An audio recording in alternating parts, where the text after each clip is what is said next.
Hello everyone, welcome to Gyanalaya. तो आइए आज अपने इस वीडियो में हम बात करते हैं नेस्ट ने जो सर्कुलर रिलीज की है ईएमआरएस के कॉन्टेक्स्ट में, जो कि काफ़ी इम्पॉर्टेंट है उन लोगों के लिए जो कि ऑलरेडी ईएमआरएस से जुड़े हुए हैं या फिर वो ऑलरेडी जो कि है ईएमआरएस के एम्प्लॉयज़ की तरह ही जो कि है ईएमआरएस से अटैच्ड हैं, या जिनका चयन जो कि 2023 में हुआ है। ये जो सर्कुलर रिलीज की है नेस्ट ने, वो बेसिकली आप कह सकते हो कि जो इनकम टैक्स डिक्लेरेशन है उसके कॉन्टेक्स्ट में है। तो जो ऑलरेडी एम्प्लॉयज हैं ईएमआरएस के, ये उनके लिए काफ़ी ज़्यादा इम्पोर्टेंट है। आइए चर्चा करते हैं कि ईएमआरएस के जो एम्प्लॉयज़ हैं उनके लिए जो इनकम टैक्स डिक्लेरेशन की बात की गई है इस ऑफिशियल सर्कुलर में नेस्ट द्वारा, वो क्या है और उससे रिलेटेड जो इम्पोर्टेंट फैक्ट्स है, आइए उसके बारे में हम जानते हैं। देखिए, सबसे पहले तो नेस्ट ने ये बता दिया है कि भाई ये फाइनेंशियल ईयर 24-25 के लिए है। दूसरी चीज़ कि भाई जो भी आपके रिक्विजिट डॉक्यूमेंट्स हैं, आपके रिक्विजिट प्रूफ है जो कि आप सबमिट करना चाहते हो इनकम टैक्स डिक्लेरेशन के कॉन्टेक्स्ट में, वो आपको सबमिट कर देना है 20 फरवरी से पहले। जो भी डॉक्यूमेंट्स है, जो भी रिक्विजिट प्रूफ है, it has to be submitted by the employees before 20th February, on or before 20th February 2025। अब यहाँ पे इस इनकम टैक्स डिक्लेरेशन के लिए देखिए एचआरएमएस पोर्टल को एक्टिवेट कर दिया गया है।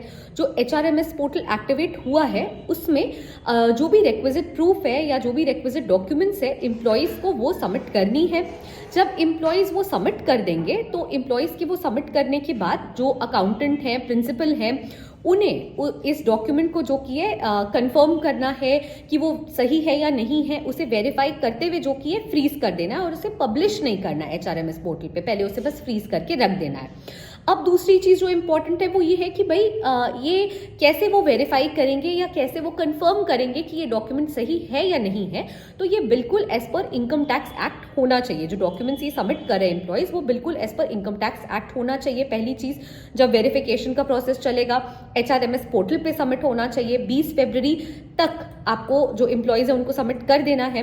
वेरिफिकेशन का काम जो कॉम्पिटेंट अथॉरिटीज़ है, जैसे अकाउंटेंट है, प्रिंसिपल है, वो कर रहे हैं। साथ ही साथ देखिए यहाँ पे ऑक्टोपॉड पोर्टल के बारे में भी बात किया गया है। ये कहा गया है कि देखिए ऑक्टोपॉड पोर्टल पे जैसे ही जो एम्प्लॉयज़ है वो लॉगिन करेंगे, उनको अपना पासवर्ड, लॉगिन आईडी जो है उस पर लॉगिन करना होगा रजिस्टर्ड मोबाइल नंबर के थ्रू।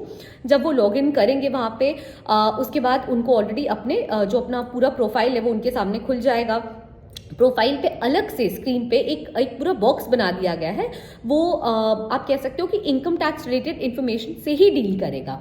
तो इसके लिए वो सारे इन्फॉर्मेशन एम्प्लॉयज़ को वहाँ डालने हैं 20 फरवरी के पहले। अगर आप 20 फरवरी तक ये इन्फॉर्मेशन प्रोवाइड नहीं करोगे, नेस्ट ने ये भी अपने सर्कुलर में मेंशन कर दिया है कि भाई अगर 20 फरवरी तक कोई एम्प्लॉय अगर इन्फॉर्मेशन नहीं प्रोवाइड करता है तो जो रिमेनिंग सैलरी है टीडीएस वहाँ से कटेगी, यानी टीडीएस जो रिमेनिंग सैलरी है आपकी वहाँ से डिडक्ट की जाएगी।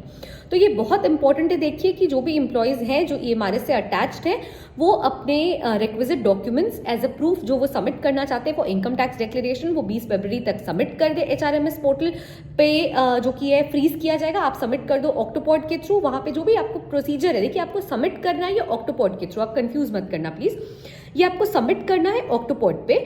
आप जब ऑक्टोपॉड पे सबमिट कर दोगे जो भी रिक्विजिट इन्फॉर्मेशन है, जब आप वो भर दोगे बीइंग एन एम्प्लॉय, उसे कंफर्म करके वेरीफाई करके जो अकाउंटेंट है, प्रिंसिपल है, वो उसे फ्रीज कर देंगे एचआरएमएस पोर्टल पे लाके और अभी पब्लिश नहीं करेंगे। अगर आप 20 फरवरी तक इसे सबमिट नहीं करोगे तब आपकी रिमेनिंग सैलरी से टीडीएस काटा जाएगा।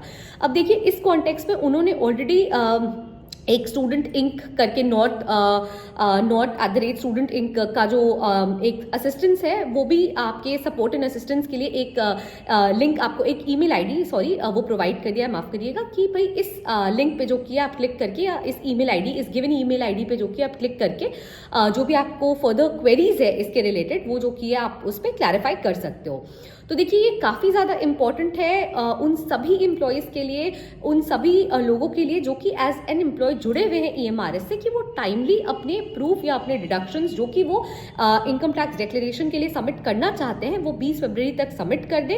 ऑक्टोपॉड पे जाके प्रोसीजर मेंशन्ड है इस सर्कुलर में, आप उस प्रोसीजर को फॉलो कर सकते हो। इसका लिंक आपको हमारे डिस्क्रिप्शन में मिल जाएगा। अगर आपको कोई भी सपोर्ट चाहिए, कोई आपको डाउट है इस एम्बिग्विटी के केस में, आपको ऑलरेडी एक मेल आईडी भी मेंशन किया गया है इसी सर्कुलर में, आप उसे भी देख सकते हो। साथ ही साथ आपके डॉक्यूमेंट्स को वेरीफाई कर देने के बाद इसे HRMS पोर्टल पे ले जाके फ्रीज कर दिया जाएगा, जो अकाउंटेंट है या प्रिंसिपल है उनके द्वारा, क्योंकि वही यहाँ पे कॉम्पिटेंट अथॉरिटी, और आपके जो डॉक्यूमेंट्स हैं वो as per income tax act होने चाहिए, तभी उसे मतलब आप कह सकते हो सही माना जाएगा, तभी जो कि उसे करेक्ट मानते हुए जो कि उसे फ्रीज किया जाएगा। अगर आप इसे 20 फरवरी तक सबमिट नहीं करोगे तो जो आपकी रिमेनिंग सैलरी होगी TDS उससे कटेगा। तो आई होप कि ये जो बेसिक इन्फॉर्मेशन है इनकम टैक्स डिक्लेरेशन के कॉन्टेक्स्ट में, जो कि आज 12 फरवरी की डेट से ही नेस्ट ने अपने ऑफिशियल साइट पे जो कि है दे दिया है, प्रोवाइड कर दिया है लोगों को, वो मैंने भली भांति आप तक कन्वे कर दिया है। So thank you so much for watching the video till the end. Please stay tune to Gyanalaya and please do like, share and subscribe our channel. Thank you.